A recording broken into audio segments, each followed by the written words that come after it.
All right, we are rolling.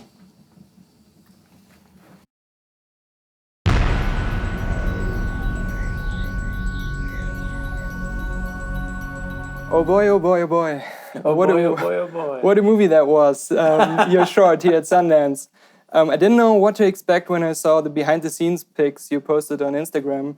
And I was really excited because it looked like a practical special effects thing. And I love that stuff. But I wasn't prepared for what I saw on the big screen and especially the soundscape you created for that short.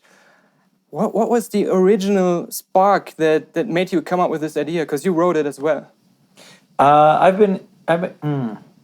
When we met in 2012, Right. I had made a musical about my great uncle's life. And since that time, I also made a Western about my father. So this is my science fiction horror about my fear of dating. And I think of them all in a line connected to each other. So first of all, the audience. Do they even have a chance to understand this background or what you're trying to say with the movie without you giving us this background? It's not important that they know that. I think to experience the movie, of course, at the beginning, I speak directly to the audience in voiceover and set it up. I say, I've always been single. Why is that? What am I so afraid of? And then present them with a cinematic image that is a possible answer to that rhetorical question. And by presenting that image, it's not so much directly about why I've always been single. I think that then it becomes a trigger for people to think about maybe their own issues and fears. That's what's been happening, at least. People have been coming up to me and saying, does it mean this? And then they talk about their own issues. Yeah. And so I can say, yes, Right. For you it does. And I think it works universally. It's not just a gay movie, Right. right? Thank you. You can get it even whatever sex you are, I'm glad. Yeah.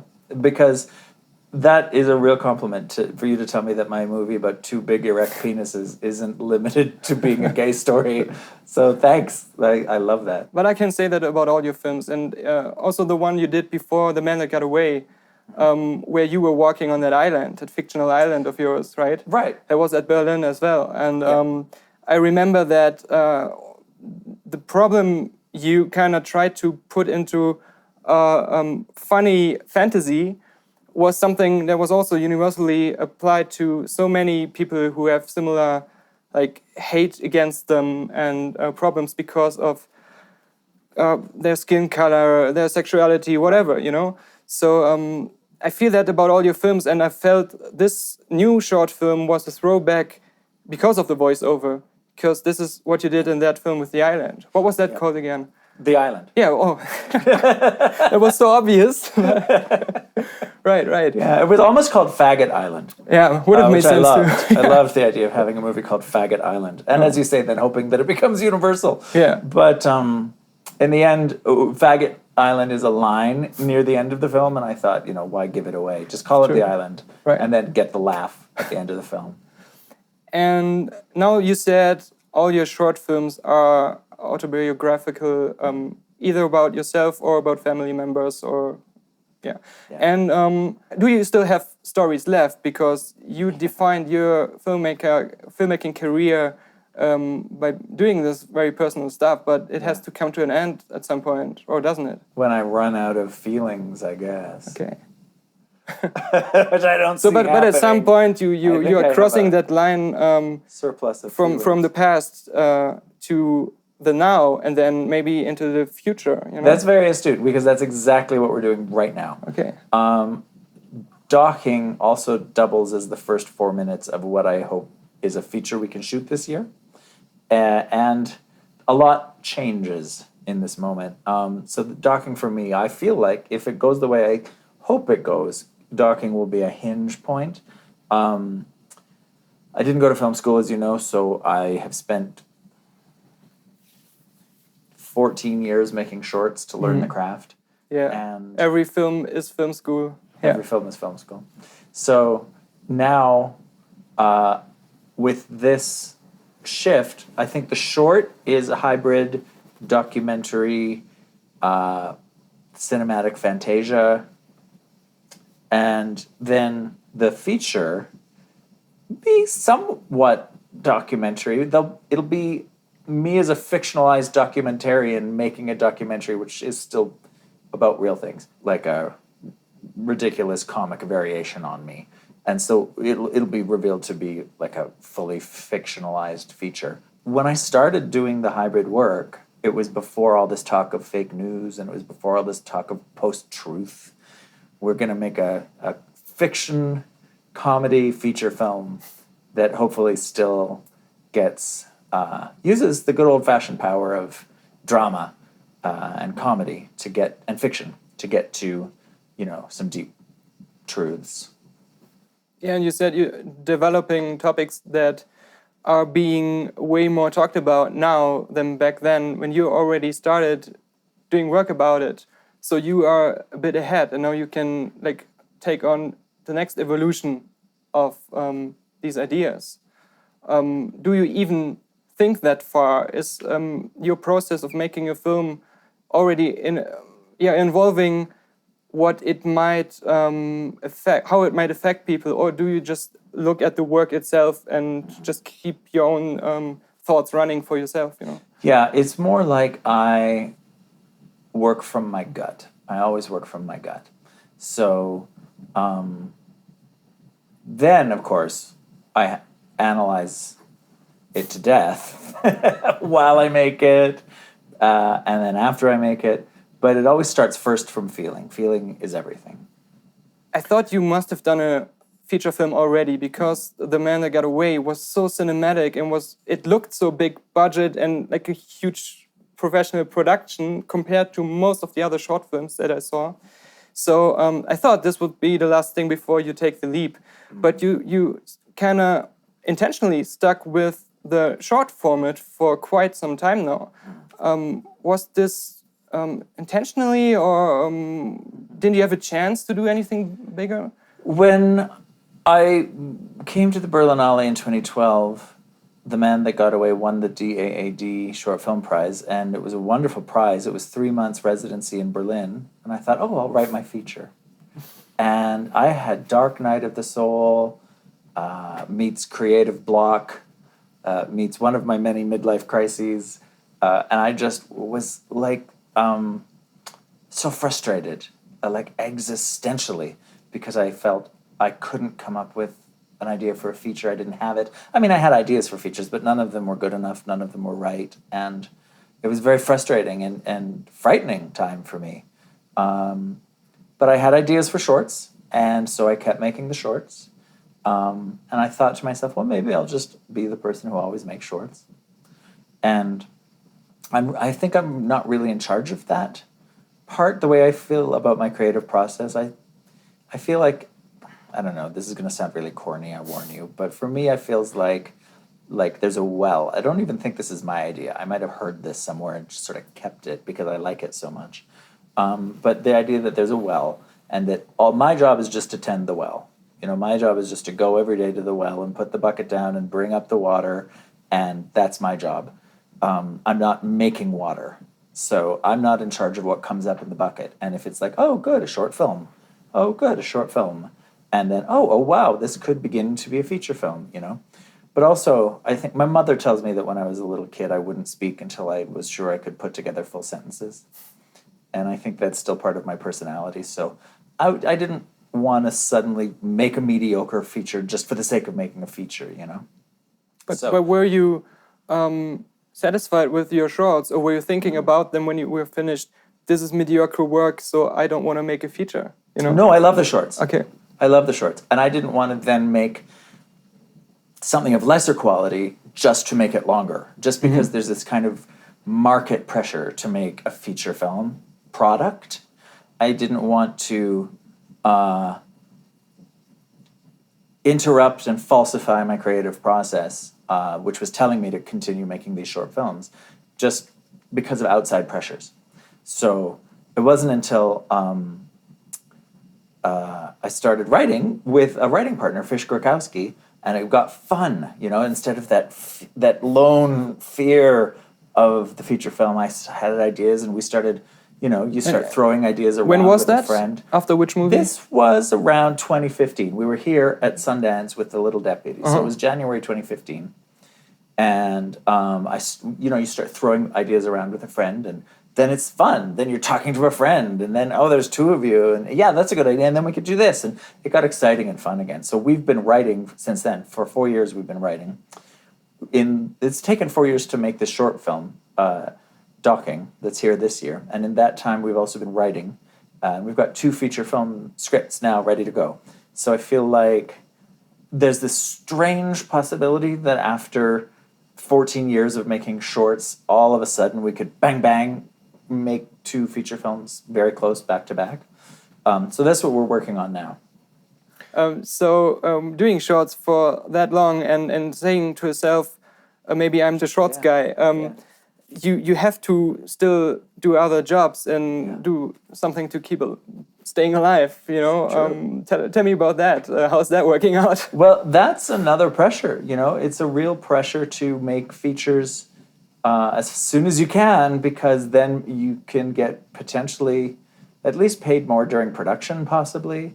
The festivals will pay for you to travel often. They don't really pay for shorts filmmakers to travel.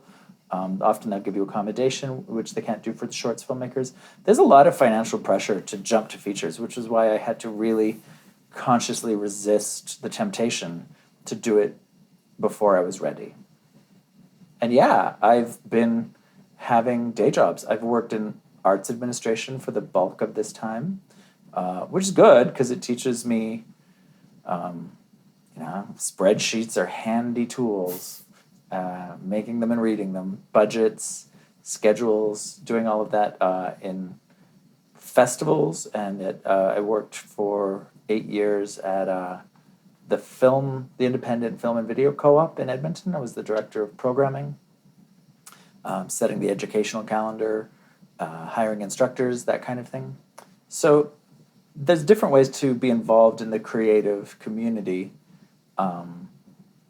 and support other artists and present other artists and be inspired and have a day job in that field while you're working on your own art. And that's what I've been doing. In regards to the way you see yourself as a filmmaker and working with this kind of art, you are not the one who's creating the water. Right. And I always tell people the way I see it is it's kind of similar.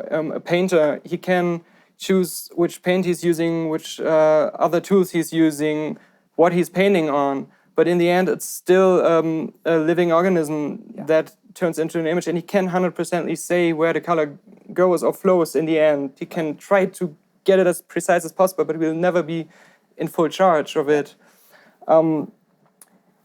But the way I think you are going about your projects is more aware of this than most, I call them professional productions, demand.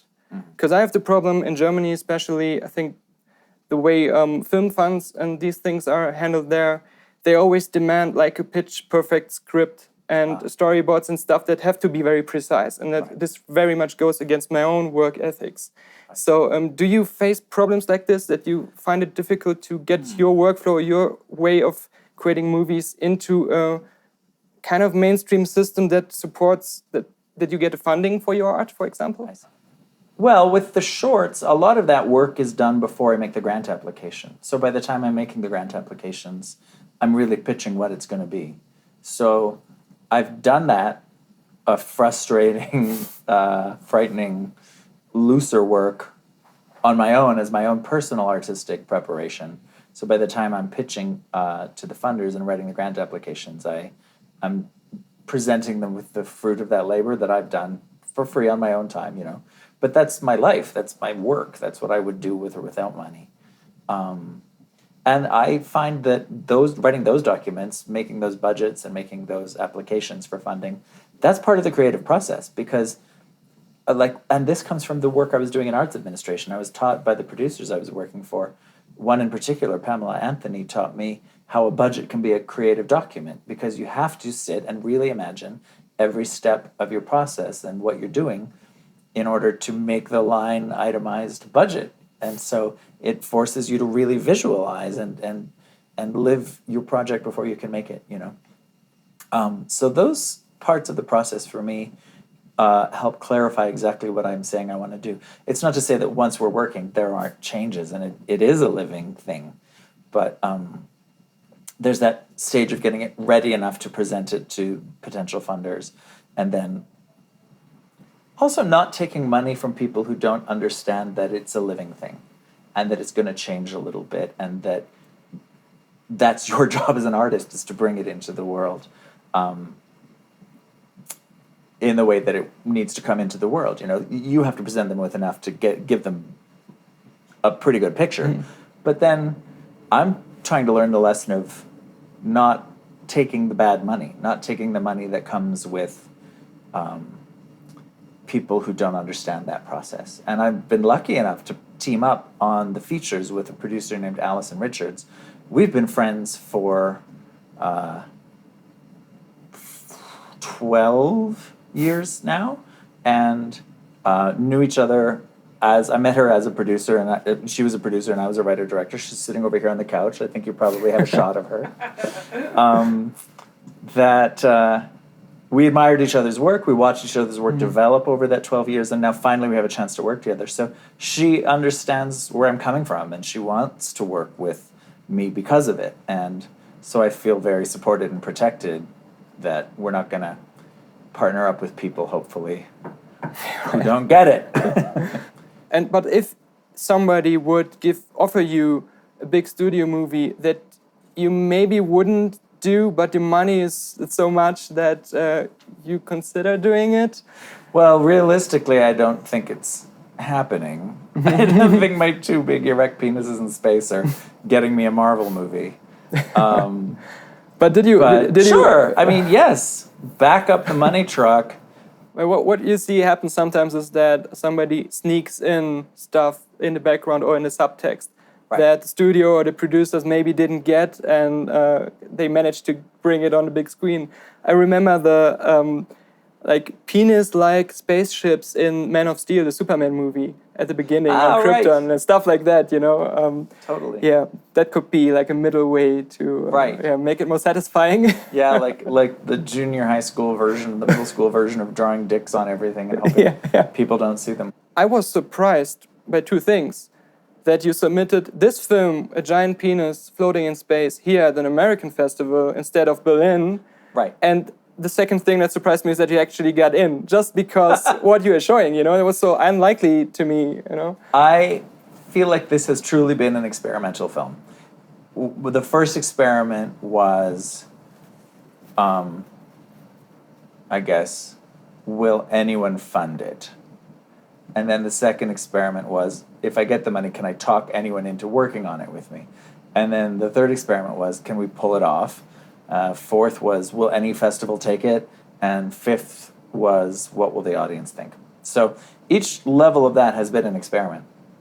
And I'm thrilled that we're playing it here at Sundance. Of course, in my dream world, we'd also play it in Berlin, but I'm not in charge of that part of the play.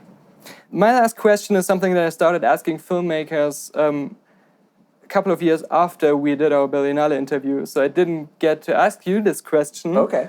What was the film or the cinematic moment that when you saw this really transported the message that cinema is a special language, or cinema is something that you want to do? Your first magical movie moment, what was that? I have it for you.